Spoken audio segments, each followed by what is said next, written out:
Boa tarde, eu sou o Fernando Scheller, repórter de economia do Estadão, e essa é a série de entrevistas ao vivo Economia na Quarentena. Hoje a gente está com um convidado especial. É o presidente da Volkswagen no Brasil, na América Latina, na verdade, o Pablo Dicey, e como em todas as nossas lives, está aqui comigo a minha colega Mônica Scaramuzo. Boa tarde a todos. Boa tarde, Pablo. Obrigada por participar da nossa live aqui do Estadão. Queria começar perguntando: a Volks retoma suas atividades no dia 18 de maio. Com a incerteza sobre a eficácia das medidas do controle do coronavírus em São Paulo, essa data corre o risco de ser adiada? É melhor adiar de novo do que começar a trabalhar e depois ter que parar de novo? Boa tarde, Mônica. Boa tarde, Fernando. O importante para nós, primeiro, a saúde de nossos funcionários. Você sabe que nós temos uma operação muito forte na China, obviamente na Alemanha, e nós aprendemos muito deles. Temos protocolos muito estritos quando nós voltamos a trabalhar. Então, saúde, em primeiro lugar, temos mais de 80 itens de protocolo de segurança quando nós voltamos a trabalhar. Por enquanto, e agora vou falar por que estou falando por enquanto, nossa retomada é maio 18. E por que falo por enquanto? Porque, como vocês sabem, o governador do estado de São Paulo, o senhor Dória, vai anunciar nessa sexta-feira como vai se reabrir a economia nas próximas semanas. Hoje em dia, todas as nossas concessionárias do estado de São Paulo, também do estado do Rio de Janeiro, são fechadas. Então, obviamente, nós não podemos reabrir fábricas quando as concessionárias estão fechadas e não tem uma demanda de consumidores. Então, de novo, para mim o mais importante é ter a saúde dos funcionários em primeiro lugar, ter protocolos com muita disciplina e com monitores, porque a cultura do brasileiro é uma cultura aberta, amiga, de abraço. Então, nós temos que ter monitores para nos cuidar nós mesmos e ter um distanciamento social prudente. Pablo, deixa eu te perguntar uma coisa. As montadoras de caminhão já voltaram até a produzir, né? Eu queria entender, agora é a vez das fabricantes de carro, mas que demanda vai ter para esses carros, sendo que as concessionárias estão paradas? Quer dizer, não é só abrir ou fechar a fábrica, a decisão da fábrica não está separada de um ecossistema do setor de veículos. Quer dizer, como é que é planejar a retomada da fábrica nesse cenário? Então, eu conversei muito com o presidente da Scania, que é meu colega, porque está dentro do grupo Volkswagen algumas semanas atrás. Eles recomeçaram no final de abril, obviamente alinhado com o governo, alinhado com todos os protocolos do grupo Volkswagen, que já falei, mas eles têm ordens de outros continentes. Então, eles estão em um mundo quase que ideal, exportando os caminhões para outros continentes.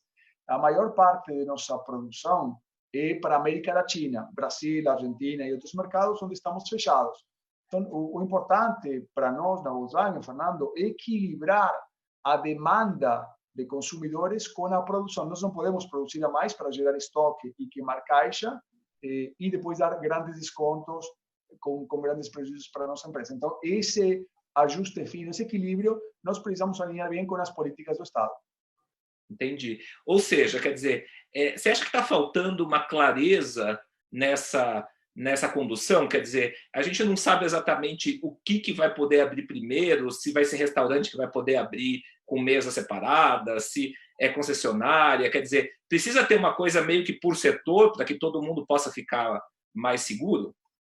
Eu acho, Fernando, que o Brasil, mais que um país, é um continente. Pelo tamanho, obviamente, e pelas diferentes culturas que você tem aqui no país.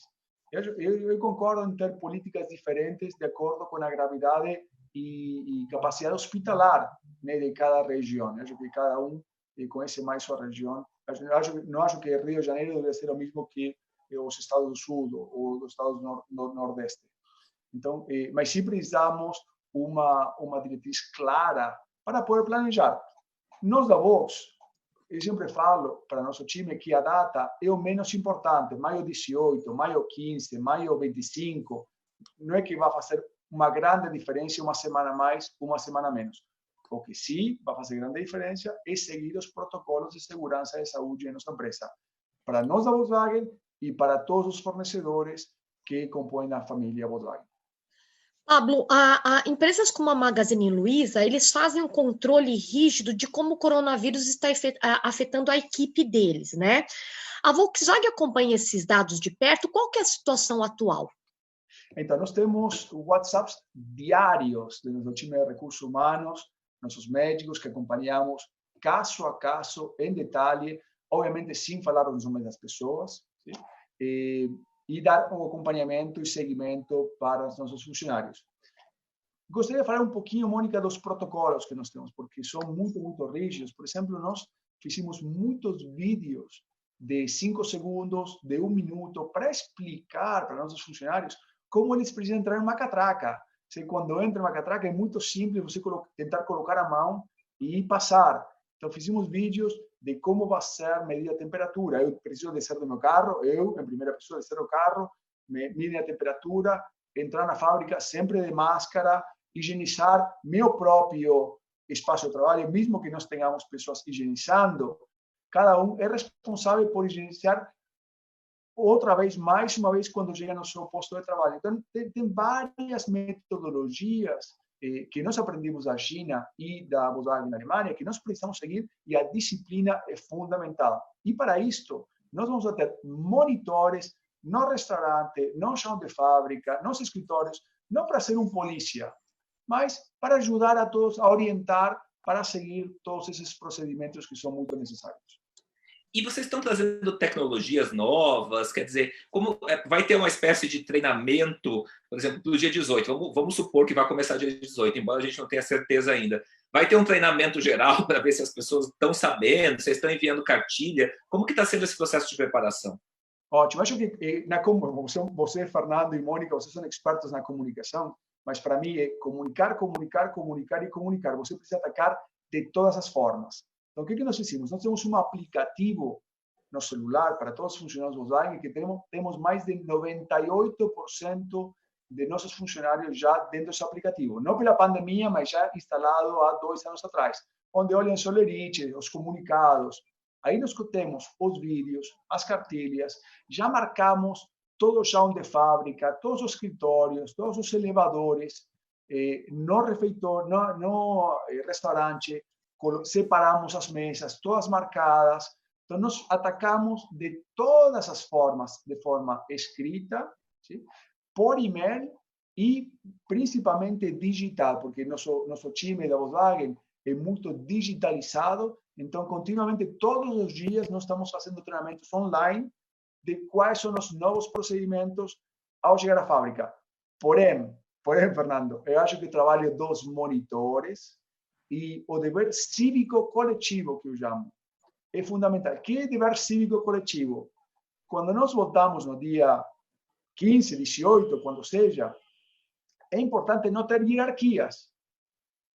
Se eu, ou um gerente, ou um supervisor, ou um estagiário está fazendo alguma coisa errada, nós precisamos tomar conta uns dos outros e falar: Pablo, você está muito próximo a essa pessoa, ou Maria, você está fazendo isso errado, de uma boa forma, né? Eu acho que esse dever cívico coletivo nós precisamos ter na empresa para nos cuidar. Pablo, assim, muitos setores são afetados aí pela coronavírus, né? E a gente tem visto que as montadoras devem receber um pacote de ajuda do governo. O setor já foi, né, muito beneficiado no governo Lula, né, que teve reduções de impostos, né? O que as montadoras estão dispostas a se comprometer para dar em troca do dinheiro público? Olha, nós não vamos receber nenhum centavo de dinheiro público, Mônica. Zero. Zero. Nós já tivemos várias reuniões com o ministro da Fazenda, com o senhor Paulo Guedes, com o seu equipe econômico. E, aliás, nós não pedimos dinheiro público. O que nós pedimos é liquidez da banca privada para o sistema. E o sistema não é as montadoras, principalmente os fornecedores e as concessionárias. Essa crise é uma crise única, um evento que o mundo nunca viu. E muitos dos fornecedores e concessionários estão sofrendo para pagar os salários. ¿Sí? Então, se nós não protegemos a cadeia como toda, vai gerar muitos problemas. E não na Volkswagen, vai gerar problemas no Brasil, vai gerar muito mais desemprego. Então, nós temos que ter muito cuidado com a liquidez. E no curto prazo, não estou falando daqui a um mês, estou falando nos próximos dias ou nas próximas semanas. Tem vários programas do governo que van a ser anunciados o están siendo trabajados con el Banco Central, con el BNDES, para os fornecedores, não para as montadoras. Mas, de novo, não é dinheiro público, ninguém está pedindo nenhum benefício. Uhum. Não vai ser, então, uma redução de imposto ou uma coisa assim, quer dizer, é crédito do BNDES, que costuma ser mais barato do que o crédito do setor privado, mas é um crédito que vai principalmente para os fornecedores, então, só para ficar claro. Isso aí, Fernando, não é dinheiro para as montadoras, é um programa específico do BNDES para os fornecedores. A montadora não tem nada a ver com isso. E nós estamos trabalhando com os bancos privados, sim, para obter nossas linhas de crédito normais, a preço de mercado. Opa, Mônica, por favor. A gente já falou um pouco sobre disso aqui, do impacto que pode ser, né? Porque dessa fecha e abre, né? Vivemos um cenário de incertezas por causa dos conflitos entre o governo federal, especialmente do presidente, né? Que sempre negou a gravidade da pandemia, e os governos estaduais. Isso atrapalhou no planejamento das empresas em como sair dessa crise? Como que você avalia essa questão, Pablo? Olha, Mônica, nós, obviamente, somos uma empresa alemã. Eu sou estrangeiro aqui no Brasil, muito feliz de morar aqui. E o menos que eu ia falar é de política. Mas eu posso te falar que o grave problema aqui é a pandemia. A incerteza de nós, no mundo, e o Brasil não está sozinho, de como tomar decisões corretas. Sim? Porque não é conhecido. Eu acho que a prudência é fundamental e ter os valores claros. Eu acho que nessas crises tão profundas, você vê o melhor e o pior das pessoas, você fica mais claro quais são os valores da empresa e das pessoas. Então, apenas começou a pandemia, e só para colocar um exemplo, a Volkswagen foi a primeira montadora em parar as operações aqui no Brasil. Nós não esperamos, nós paramos, colocamos todo mundo em home office. Nós já tínhamos um home office reduzido, e não tínhamos as soluções de computadores, de sistemas. Mesmo assim, em um dia nós decidimos, olha, todo mundo vai para home office e depois nós resolvemos, compramos computadores, alugamos, não sei, mas vamos a colocar as pessoas em primeiro lugar. Então, o discurso e a prática tem que estar alinhados se você vê isso nessas crises. E uma coisa, e como que foi colocar em prática isso? E o que você aprendeu ao colocar em prática o home office? Quer dizer, você já trabalha há tantos anos em multinacionais e, quer dizer, deve ter viajado muito aí para fazer reunião. Quer dizer, deu para entender que, na verdade, dá para para tocar uma empresa mais de longe? Quer dizer, uns aprendizados que ficam para a crise? Fernando, com certeza. Aprendizado de trabalho e também de vida, né? Eu acho que cada um vai tirar suas próprias conclusões de valores, de escolhas. Eu, com certeza, vou escolher viajar menos por trabalho. Eu acho que dá para fazer tranquilamente por videoconferência, por teleconferência, muitas reuniões que fazia antes pessoalmente. Também que nós precisamos melhorar no sistema de home office, estou falando especificamente da Volkswagen, precisamos estar melhor preparados. E, obviamente, eu acho que não somos os únicos, sofrimos muito com as comunicações. Como todo mundo está em home office ao mesmo tempo, sofrimos com a qualidade da internet, a qualidade do celular. Então, está sendo um pouco difícil. Mas, quando todos nós regressemos a trabalhar, e o home office seja, será uma vez por dia, uma vez por semana, 2 vezes por semana, eu acho que isso vai equilibrar e vai melhorar. Países, a Volkswagen em outros países, como que tem sido essa volta gradual? Como que foi na Alemanha, como que foi na China? E o que a Volkswagen do Brasil pode pegar dos exemplos de fora para trazer para cá? Ótimo, Mônica. Eu vou separar porque são mundos diferentes. Primeiro falamos um pouco da China e depois da Alemanha. A China, eu acho que está em uma liga diferente, porque o mercado, no mês de abril, voltou ao mesmo patamar de janeiro. Lembremos que a China está 2 ou 3 meses na frente, não? Do coronavírus, já passou o pior. Então, só para colocar alguns números para as pessoas que estão nos assistindo, o mercado da China, indústria, em janeiro foi 1,7 milhões de veículos vendidos como indústria. No mês de fevereiro, o pior mês do coronavírus na China foi 200 mil. Então, foi de 1,7 para 200. No mês de março, voltou para 1 milhão de carros. e no mês de abril foi para 1.500.000 carros. Ou seja, uma V muito profunda e já voltou. Alguns aprendizados dos consumidores da China são que muitas pessoas não querem pegar mais transporte público.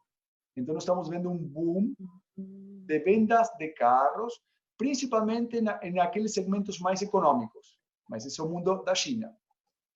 Na Alemanha, nós recomeçamos uns 10 dias atrás. O governo alemão fez um grande trabalho de assistência a todas as indústrias, mas a cultura alemã é muito diferente da nossa cultura. Então, os consumidores são um pouco mais conservadores, sim? E a economia ainda não começou a rodar como no passado. Não é a velocidade de regresso da China. Eu espero aqui no Brasil e na América Latina uma coisa similar à Alemanha na velocidade da retomada. Não acho que nós aqui não vamos ver uma retomada como que nós estamos vendo na China. E falando nisso, quer dizer, como é que é planejar o que vai ser daqui para frente? Vocês têm milhares de funcionários no Brasil, né? E planejar essa demanda, quer dizer, existia uma demanda prevista, estava todo mundo trabalhando até fevereiro com uma perspectiva do PIB crescer mais de 2%, agora vai cair não se sabe quanto. Como é que vai ser planejar isso? Vai ter que ter mesmo depois do fim dessa fase mais aguda da pandemia, vai ter que ter ainda, as pessoas vão ter que trabalhar metade do tempo, quer dizer, como que vai se organizar isso? Então, comecemos pela demanda. Eu acho que nós precisamos entender o consumidor com nosso concessionário. Então, nós estamos em contato diário com nossos concessionários para entender a temperatura do mercado. Sim? E isso vai com webinars, com telefonemas, até algumas reuniões presenciais, quando dá, com distanciamento social. Então, quem vai determinar a retomada, a velocidade da fábrica, vai ser o consumidor, não vai ser eu. Nós precisamos trabalhar com muita flexibilidade. Por isso, nós nos reunimos com nossos sindicatos, chegamos a um acordo por 90 dias, que dá todo tipo de flexibilidade, ¿sí? Antecipando as férias, fazendo trabalhos 4 dias por semana, enfim, todo o que está perante a lei e acordos com nossos sindicatos, por esses 90 dias. E para responder a tua pergunta, Fernando, o que nós precisamos fazer, ajustar nossa produção de acordo à nossa demanda. E se você me pergunta quanto vai ser a demanda no mês de junho e de julho, eu sinceramente não sei. Nós precisamos estar conectados com as concessionárias e com os consumidores e ver como é o desemprego no Brasil, qual é a inadimplência dos bancos. Você sabe que nosso setor depende muito do crédito. Então, nós precisamos de disponibilidade do crédito, precisamos que os bancos tenham uma inadimplência baixa, porque senão os bancos não vão emprestar dinheiro, e principalmente vamos precisar confiança do consumidor. Pablo, uma curiosidade, né? Você disse que na China os chineses não querem pegar mais coletivos, né?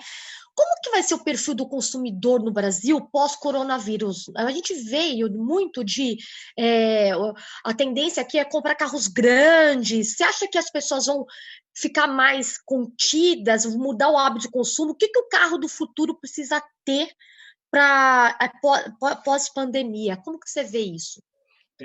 Ótimo, Mônica. Nós vimos grandes mudanças nos últimos 15, 20 anos no Brasil. Nós passamos de modelos mais econômicos no início dos anos 2000, eu cheguei aqui no Brasil no início dos anos 2000, para uma transição dos SUVs, dos SUVs. E nós passamos de 0% de penetração de um SUV para quase 25% no mês de março deste ano. Eu acredito que com essa crise, a segmentação da indústria vai mudar. Nós vamos voltar um pouco para aqueles carros e modelos mais econômicos, por uma questão de emprego, de renda e de crédito. O que não tem volta atrás é nossa estratégia como Vox, e eu acho que a indústria como toda, de CO2 zero, né? de não emissões em 20, 30 anos. Isso aí pode ser demorado, 1, 2 anos, mas isso não tem volta atrás. O carro elétrico, o carro híbrido, o carro muito mais digitalizado. Nós estamos lançando agora, neste momento, o Nibus, que é um carro onde o infotainment, o Vox Play, que nós chamamos, foi desenhado tudo aqui pelos engenheiros e engenheiras da Volkswagen do Brasil. Então, um carro muito mais conectado, que opera mais como um celular, como um tablet, de como um carro. Então, as pessoas ficam conectadas o tempo todo. E uma coisa, a Volkswagen tem a fábrica do ABC, que é muito grande, mas também tem a fábrica lá de São José dos Pinhais, do ladinho de Curitiba, no Paraná. A gente vê que, quer dizer, o problema do coronavírus é muito mais grave em São Paulo do que é grave no Paraná. A gente está falando justamente nessa volta gradual conforme a gravidade do coronavírus. Vocês veem, quer dizer, parte do que está sendo feito aqui transferido para lá, se tiver uma demanda, quer dizer, vocês estão olhando agora o Brasil inteiro, como que estão os meus ativos no Brasil e, de repente, ver como é que eu posso adaptar isso? Fernando, nós temos 4 fábricas no Brasil e 2 fábricas na Argentina. Nós temos 3 fábricas de carros aqui, na Anchieta, em Taubaté, em São José dos Pinhais, em Curitiba, como você falou, e temos uma fábrica de motores em São Carlos. E podem ter velocidades diferentes. Nós não colocamos um carro e transferimos para outro por decisão de manufatura nossa, porque seria muito ineficiente, mas, por exemplo, nossa fábrica de motores, poderíamos começar um pouco mais cedo, porque nós exportamos para a Alemanha e para o México. Sim? Então, mas aí depende muito mais da demanda de um consumidor mexicano ou um consumidor americano. Você sabe que nossos motores produzidos aqui, e isso eu falo com muito orgulho, vão para Volkswagen do México, eles fazem um carro que depois é vendido lá nos Estados Unidos. Então, nossos motores brasileiros cumprem os mais íntegras normas de CO2 lá nos Estados Unidos. Então, vai depender muito mais. Então, podemos começar em datas diferentes, nossa fábrica de São Carlos, que a fábrica de Curitiba ou a fábrica de Anchieta. Só como um exemplo, né? Porque aqui em Anchieta vamos a produzir ônibus. E não temos nenhum problema em começar uma semana antes e uma semana depois. E dá para girar uma coisa que sempre uma crítica do mercado brasileiro, da produção brasileira de automóveis, que assim, ela atende o mercado brasileiro por causa dos custos. A gente está com um dólar agora super alto. A gente dá para, sem uma mudança econômica drástica, tentar pelo menos ir um pouco mais da produção de carros para exportação, ou é muito difícil? Hoje a demanda está reprimida em todo o mundo, né? E o problema do Brasil é um problema estrutural. Posso te falar que nossas fábricas de produção de carros e até de motores estão entre as 3 ou 4 melhores do mundo Volkswagen em eficiência.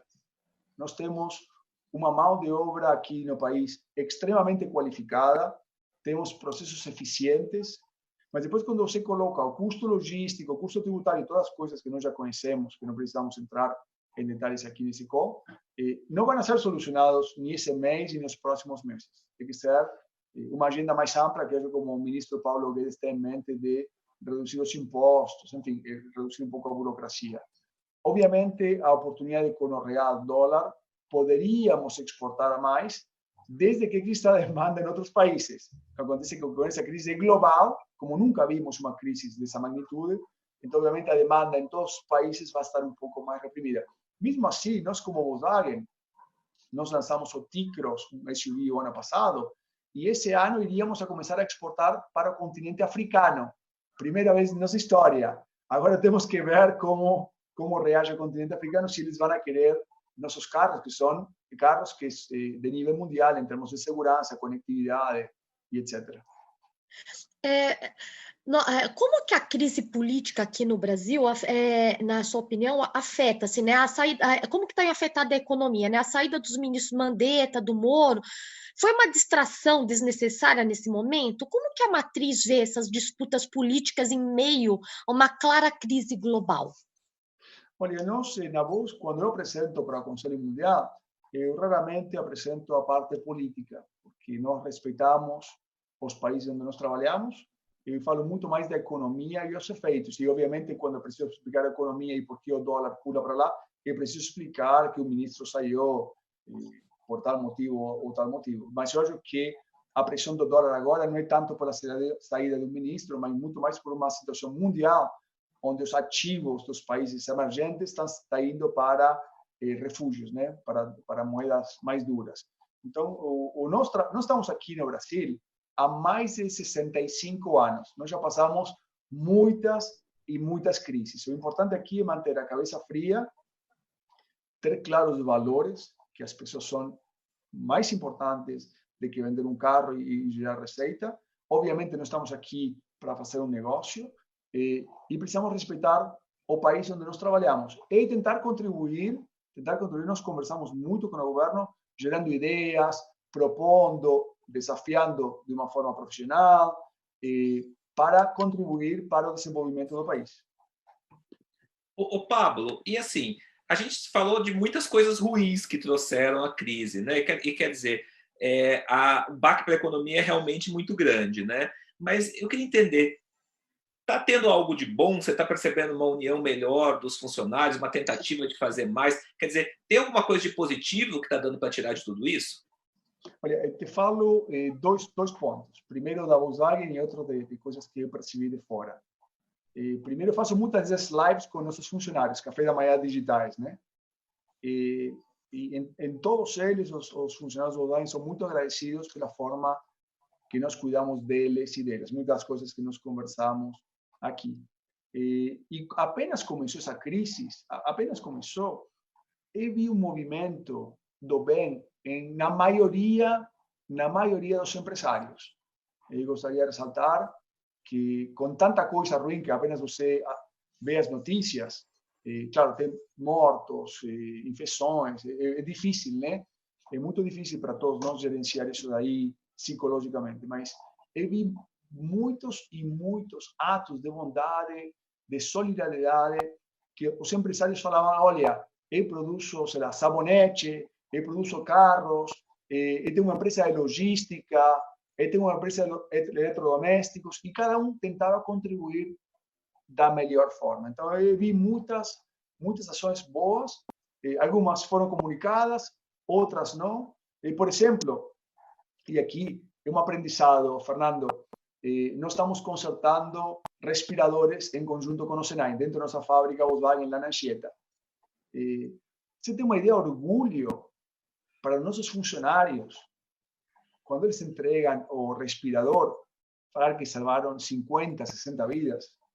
Então, nós, quando passe tudo isso, um aprendizado, trabalhar um pouco mais transversal com o governo, com outras indústrias, e preparar planos de contingência para que a Volkswagen esteja pronta para reagir mais rápido. Nós reagimos muito rápido, mas eu acho que nós poderíamos ser muito mais rápido e poderíamos contribuir muito mais. Muito bem. Bom, a gente está chegando aqui ao fim da nossa live. Eu queria agradecer o Pablo Dissi, presidente da Volkswagen, por falar com a gente. A gente volta na próxima terça-feira com o presidente global da Natura, o Roberto Marques. E, por enquanto, o que eu tenho que dizer para vocês é: fiquem em casa, e muito obrigado ao Pablo e à Mônica Scaramuzo. Muito obrigada. Boa tarde, Pablo. Obrigada pela entrevista. Obrigado, Mônica. Obrigado, Fernando. Um abraço a todos.